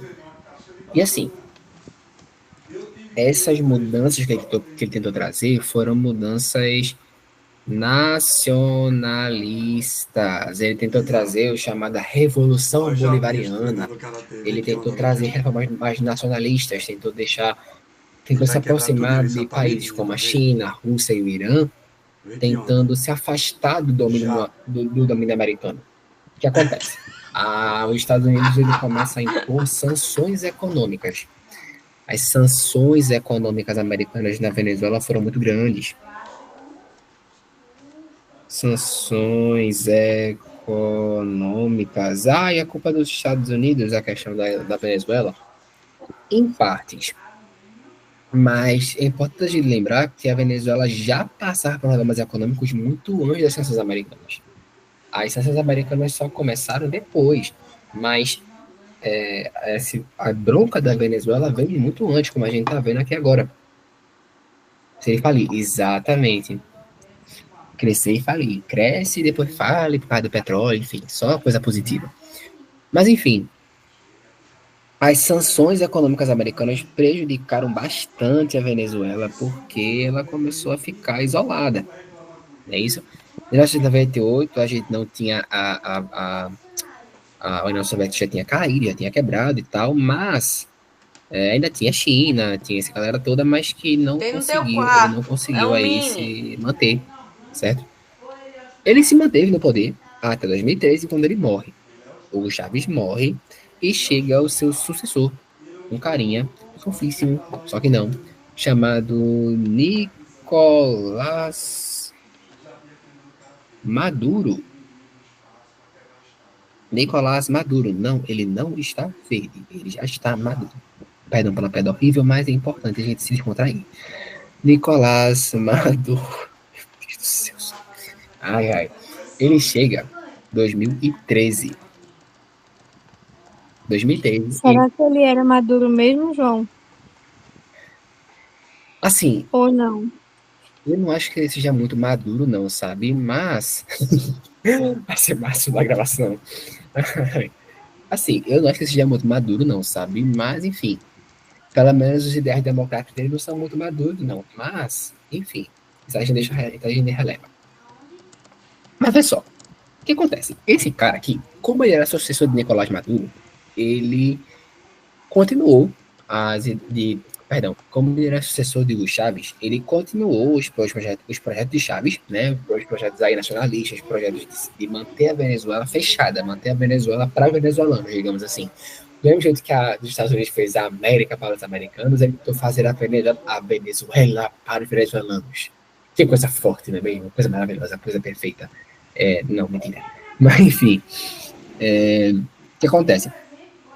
Aí ele começa por aí, só que assim, durante o governo desse cara, aliás, já no governo de Hugo Chávez, a inflação já tava batendo, gente, já tava chegando, se eu não tô enganado, era 25%, 50% de inflação. Com esse cara aqui, Nicolás Maduro, a inflação chegou a 2.000% em 2018, se eu não tô enganado, foi 2018, foi 2019. Foi 2.000, minha gente, vocês sabem o que é uma inflação de 2.000%? Minha gente, preste atenção. Isso aqui você tem que prestar atenção. Uma inflação de 2.000%, seu dinheiro não vale nada. Não vale nada. Sabe o que não vale nada? Que se você tiver com fome é melhor você comer seu dinheiro do que você comprar comida, sabe? Vale mais a pena. É uma coisa assim, rapaz, essa perspectiva assim, velho, é interessante essa ideia. Mas enfim, e a gente tem uma inflação de 2.000%. Porque não tem um paralelo com a gente, não, porque é uma coisa absurda, absurda, absurda, absurda, absurda. É difícil de acontecer, mas é absurdo, absurdo, absurdo, absurdo. Então, assim, foi um problema seríssimo da Venezuela. Inclusive, hoje, o dinheiro da Venezuela é muito valorizado. Quem puder pesquisar aí, pesquisa quanto que vale R$ 1 na Venezuela. Minha gente, é um negócio absurdo, absurdo, absurdo, absurdo, absurdo. Sério mesmo, é muito complicado. Por causa disso, a gente tem uma quantidade absurda de protestos, revoluções, insurreições dentro da Venezuela que são extremamente complexas, extremamente difíceis e que são hoje duramente reprimidas pelo governo, direta e indiretamente. Hoje, por exemplo, hoje não, no caso, esse ano foi um dia, foi uma eleição na Venezuela, que sempre tem. Oxe, vai. Relaxa, isso aqui a gente tá. Aqui a gente, eita, aqui a gente tá pra se divertir. Não tem estresse, não. A gente tá se divertindo mesmo. Não tem estresse, não. Vamos embora. É um país que eu gosto de viajar. Assim, chegar lá não deve ser muito legal, não, porque é muito caro as coisas lá. Porque a gente tem a ilusão de que as coisas lá é barata, não. Mas não é mesmo, porque eles compensam o valor. Então, são bestas. Vão compensar o valor. Eles compensam e compensam bem direitinho, viu? Garanto a você. Dependendo do preço, fica até mais caro. Enfim, mas veio. Protesto e insurreição. Inclusive, esse ano teve aí a. Esse ano teve eleição na Venezuela, teve o processo de eleições. Curiosamente, teve uma imagem que circulou na internet aí que, assim, alguns partidos aí colocaram vários Nicolás Maduro.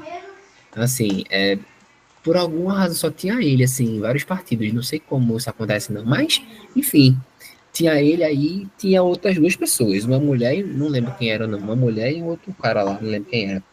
Uma foi presa, tá certo? Opositores presos. Opositores presos. Tá certo? Alegaram aí um bocado de coisa, alegaram irregularidade, irregularidade, alegaram um bocado de coisa. Enfim, muita coisa mesmo assim. Sabe aquele, não sei se vocês já viram aqueles memes de Kim Jong-un, aqueles memes de Kim Jong-un assim falando, é o que eu sempre digo, eleição com mais de um candidato sempre dá problema. Pronto, é nesse nível assim, sabe? É bem complicado. Mas enfim, é isso, beleza? Essa parte da Venezuela. Venezuela hoje, ela tá em um processo de tentar ser aceita pelas pessoas.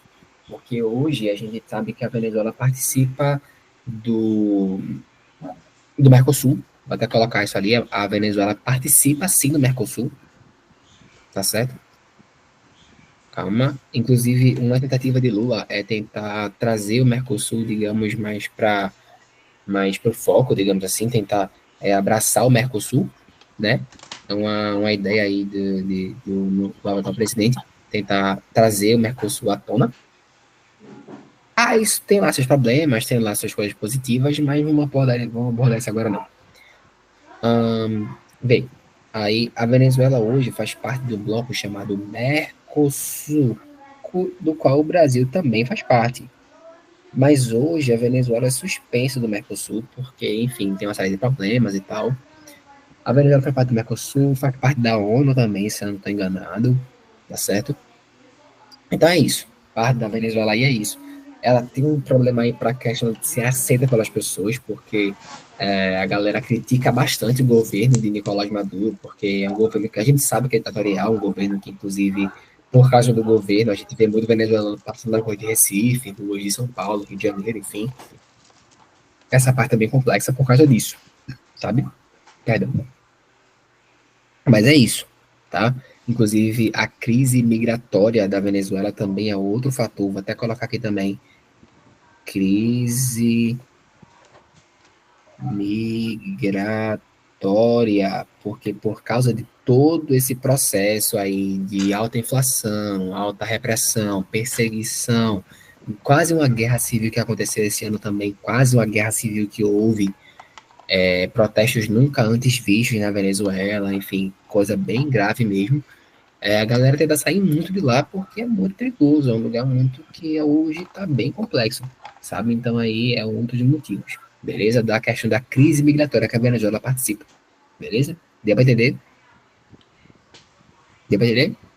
De boa? Todo mundo conseguiu pegar direitinho?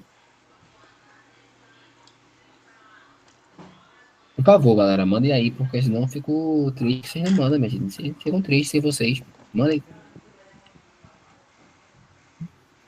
Tu Não. poderia só repetir a parte do que é o Mercosul? Vê, o Mercosul é uma. Nossa, eu esqueci. Caramba, tem um nomezinho, velho. É uma organização internacional. É uma organização internacional que envolve o Brasil, a Argentina, Venezuela, a Bolívia estava tentando entrar, mas não conseguiu ainda. Venezuela, nossa, tá faltando alguns países. Mas enfim, são galera da América do Sul que fica tentando e tentam aí fazer troca de mercadorias, tem facilidade também de troca de ida de pessoas, tanto é que hoje, por exemplo, não há necessidade de visto para entrar na Argentina, por exemplo. Hoje, nós brasileiros não precisamos de visto para entrar na Argentina por causa disso, por causa do Mercosul, tá? Então, assim, é um bloco econômico que tem aí seus objetivos. A união aí desses países da América do Sul e tal. Entendi. Eles meio que dão ajuda mútua, né? Se ajudam, digamos assim. Isso, boa, isso aí. Entendi. Mas aí, Thank you. galera, you're welcome. E aí, Gabi, Maria Luísa, tudo certo? Como é que vocês estão? Como é que tudo certo? Certo? Juliana, rapaz, cadê você que você não falou ainda, minha filha? Cadê você? Pierre, o que é que vocês acham?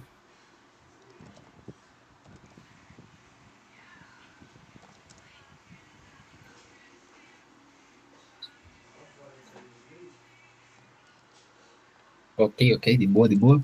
Vamos embora, a gente não vai ter muito tempo. Bora. Quem quiser anotar aí, já anota também. Quem tiver curiosidade, quem precisar anotar, anota também. Eu vou já apagar essa parte ao redor para ficar melhor para vocês verem depois.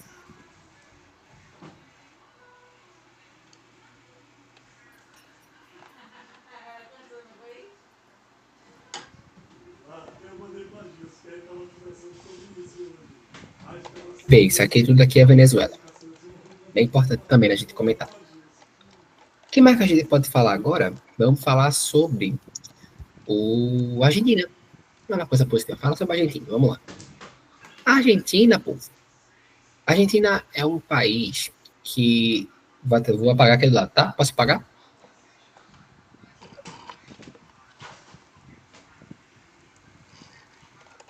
Posso apagar mesmo? Beleza.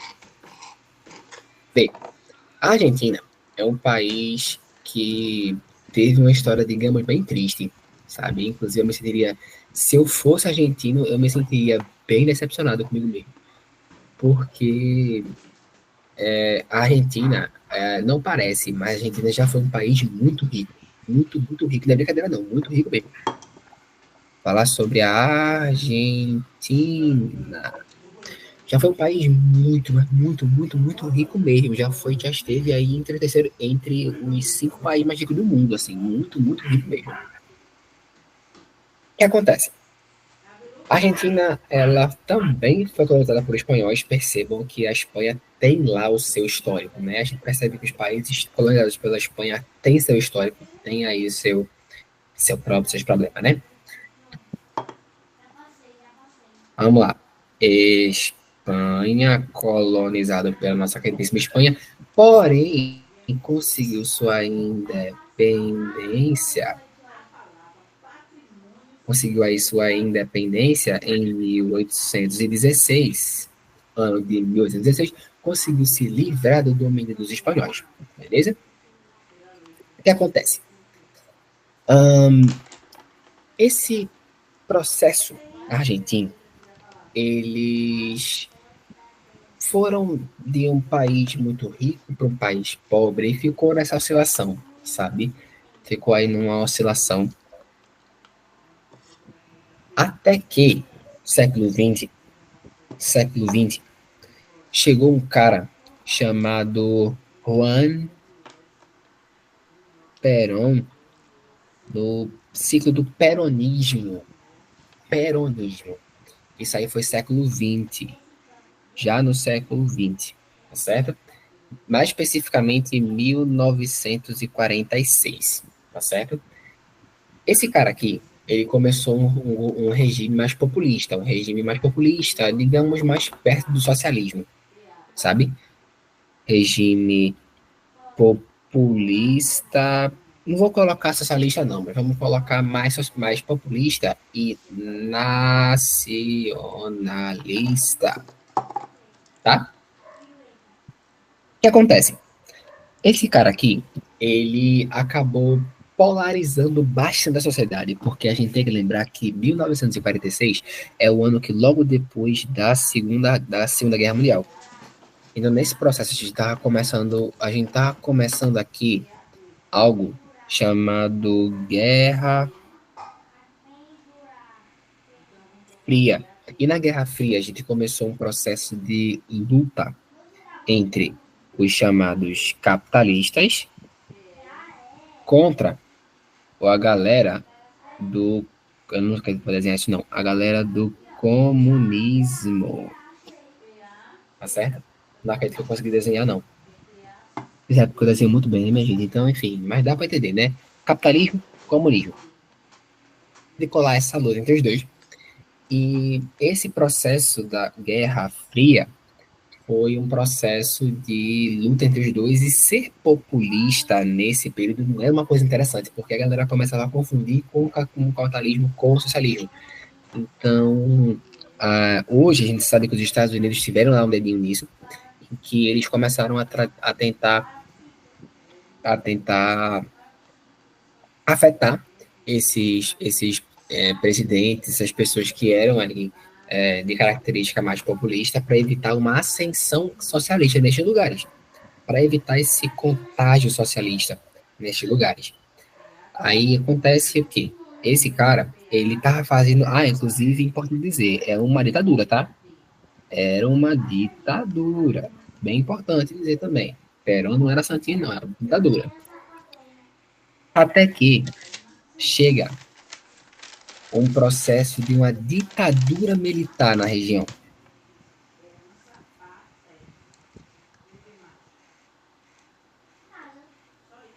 Ditadura militar na região por causa dessa questão visando esse afastamento, né, das questões populistas, aí, que envolviam essa questão do populismo, né? Essa ditadura militar. O que acontece? Foi um período de alta repressão política, altíssima repressão política, altíssima violação dos direitos humanos, e também foi um momento em que a Argentina estava se achando dona do mundo, deu de se achar, de se meter com a Inglaterra. Então, né, nem todo mundo lá nesse momento, né, às vezes a gente tá querendo, assim, tacar fogo no parquinho, né? Às vezes a gente tá querendo botar fogo e não deve. O que a Inglaterra fez? A Inglaterra teve a ideia realmente, assim, genial, uma ideia brilhante, uma ideia bonita, uma ideia formosa de atacar o país com a maior frota naval do mundo. É uma ideia brilhante, coisa genial, de atacar o país com a maior frota naval do mundo. Por que se atacar esse país? Porque a Inglaterra tinha uma região ali perto da Argentina chamada Ilhas Malvinas, que era de posse inglesa. O que acontece? A Inglaterra, ela tem esse lugar, só que, em tese, esse lugar pertencia à Argentina, porque era antes de território argentino. Né? Bem antes mesmo, uma questão aí de séculos e séculos e séculos antes. Mas a Argentina estava dando como dela. Assim como a China trata Taiwan como se fosse dela, a Argentina também estava tratando as Ilhas Malvinas como sendo uma coisa, pode ser, tá tratando as Ilhas Malvinas como dela também. O que eles fazem? Eles declaram guerra contra a Inglaterra para tentar pegar as Ilhas Malvinas de volta. A gente bastou 2 aviões, só 2 aviões, e acabou-se. Acabou a guerra. A Ilha Malvinas já é da Inglaterra, acabou-se. Entendeu? É isso, minha gente, sabe?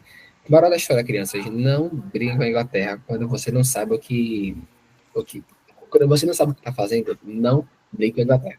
É isso, tá? Mas o que acontece? Por que isso foi bom? Porque isso aqui abriu caminho para a chamada redemocratização, esse enfraquecimento do regime militar ocasionou ou deu origem ao que mais para frente seria a redemocratização argentina. Ah, então agora a Argentina vai ficar feliz.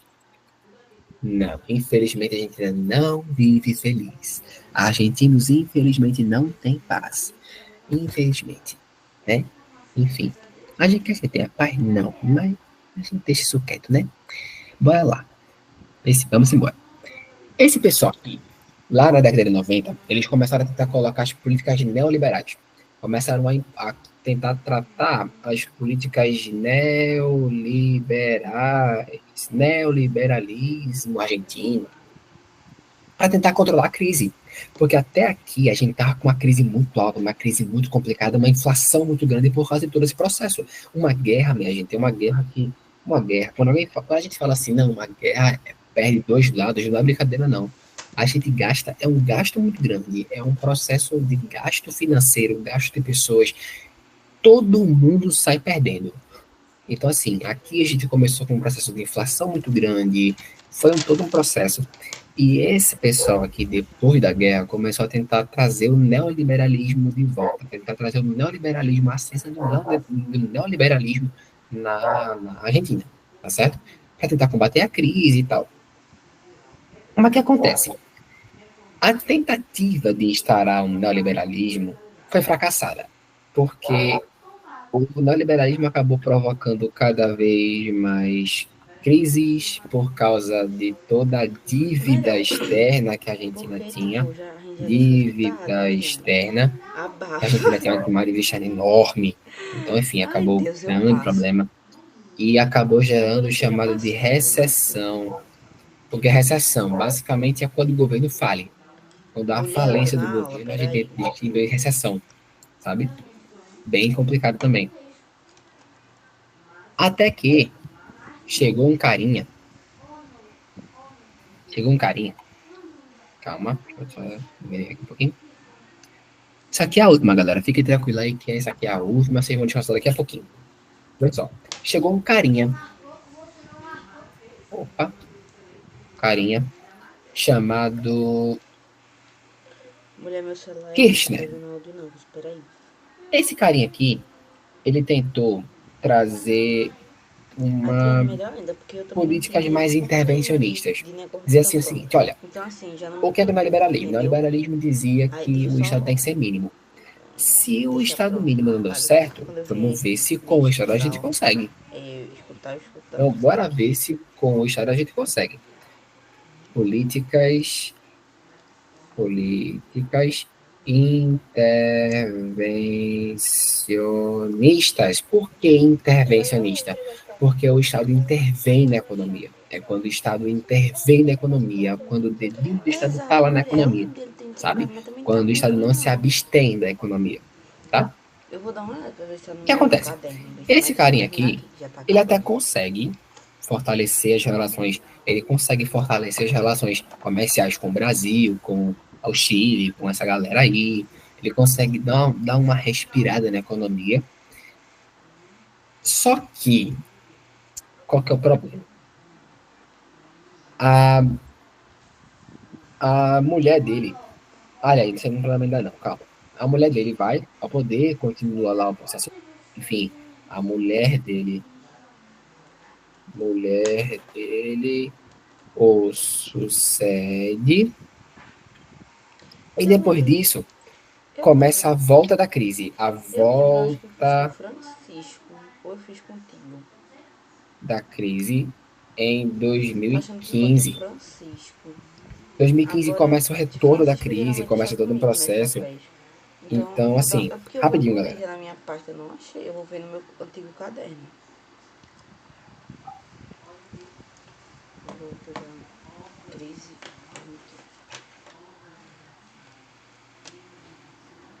Pronto, voltei. Vê, a crise que tinha lá, digamos, encerrado em crise, né, acaba em 2015, então, assim, tem todo um processo, a gente ainda vem passando aí, mais recentemente, por toda uma bronca envolvendo a crise, porque, enfim, são uma inflação muito alta, uma taxa de inflação realmente muito grande, inflação que ultrapassa os 100%, é um caso bem complicado mesmo. Inflação, inflação acima de 100%, um caso bem complexo mesmo. Aí a pandemia chega, aí complexo, pandemia, aí a pandemia chega e lasca mais ainda. É bem complicado mesmo. Até que chega um outro carinha, que é o mais recente presidente, chamado Javier Milei. Milei foi uma promessa da Argentina. Por quê? Porque esse cara ele é muito radical. Milei, ele é muito radical no sentido de ser de mudanças políticas mesmo. Ele propôs mudanças assim, geniais. Minha opinião, assim, mudanças geniais. Porque o que ele dizia? Ele dizia o seguinte: olha, o Estado está muito perto. Para fazer o seguinte, já que a gente está nessa crise, o que a gente faz? A gente tenta tirar o peso que o peso dos gastos do próprio Estado. O que é gasto do Estado? Gasto com ministérios, porque não é brincadeira não, minha gente, o gasto que a gente tem com o ministério é muito grande. O Brasil mesmo gasta muito com o ministério, muito, muito, muito, muito, muito com ministérios. O que ele propôs? Ele propôs que grande parte dos ministérios fossem removidos para tentar sanar a economia, para tentar gastar cada vez menos, para conseguir voltar o respiro da economia, sabe? Como é que ele tentou fazer isso? Ele tentou tirar esse peso do Estado, do próprio Estado, né? Então, assim, aí conseguiu até fazer, está tentando fazer isso, inclusive no dia de hoje, ele tentou, a ideia dele era dolarizar a economia, ou seja, tornar a economia lastreada no dólar. Ou seja, quando o dólar varia, a gente também varia, digamos assim, fazer com que eu tenha dólares suficientes no meu bolso para dizer assim, olha, minha moeda agora se equipara com o dólar, sabe? É alguma coisa nesse sentido.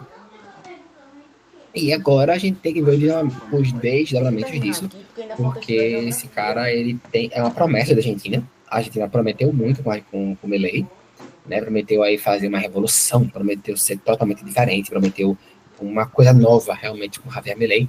Esse cara, ele se considera como ultraliberal, ultraliberal e anarcocapitalista.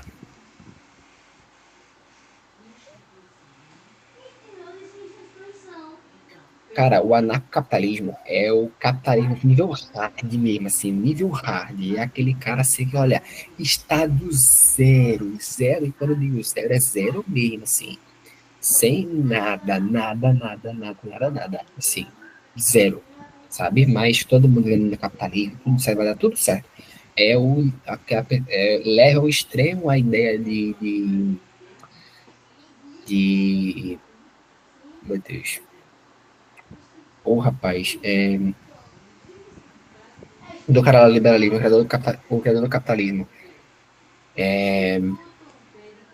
Adam Smith leva ao extremo a ideia de Adam Smith na questão do capitalismo, na questão da mão invisível do mercado, sabe? Segundo a galera do capitalismo, o mercado consegue se gerir tanto sozinho que o Estado ele é inútil, sabe? Então é isso.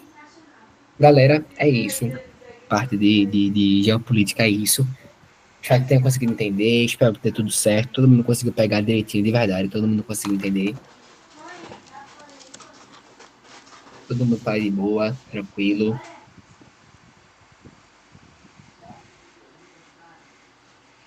Luiz, Ana Clara, Gabi, Esté.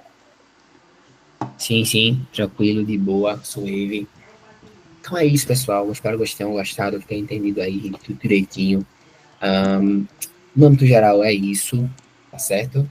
Se tiverem aí qualquer dúvida, eu vou ver se eu mando, não sei se ainda hoje, mas se não hoje, amanhã de manhã, bem cedinho, eu coloco lá as questões para vocês darem uma olhada também, quem quiser e tal. As questões de química que eu tinha falado ontem, pronto, vou ampliar para tirar print. As questões que eu coloquei lá de química ontem, eu já coloquei lá também no grupo, então quem quiser dar uma olhada lá, coloca uma olhada também, é importante fazer isso. Então é isso, galera, espero que vocês tenham entendido aí direitinho. Vai ficar pequenininho porque tá, enfim, né, porque foi meio complicado, mas na hora daí. Espero que vocês tenham entendido aí, tenham gostado da aula. Se tiver, enfim, qualquer crítica, dúvida, qualquer coisa do tipo, manda no privado. E é isso, tamo junto, é nóis, até amanhã. Provinha de geografia. Última aula, última prova, minha gente, vamos embora. Última prova, botar pra torar mesmo. Segunda-feira próxima tem simulado, mas a gente bota pra torar nessa prova e vamos embora. Bora, dali.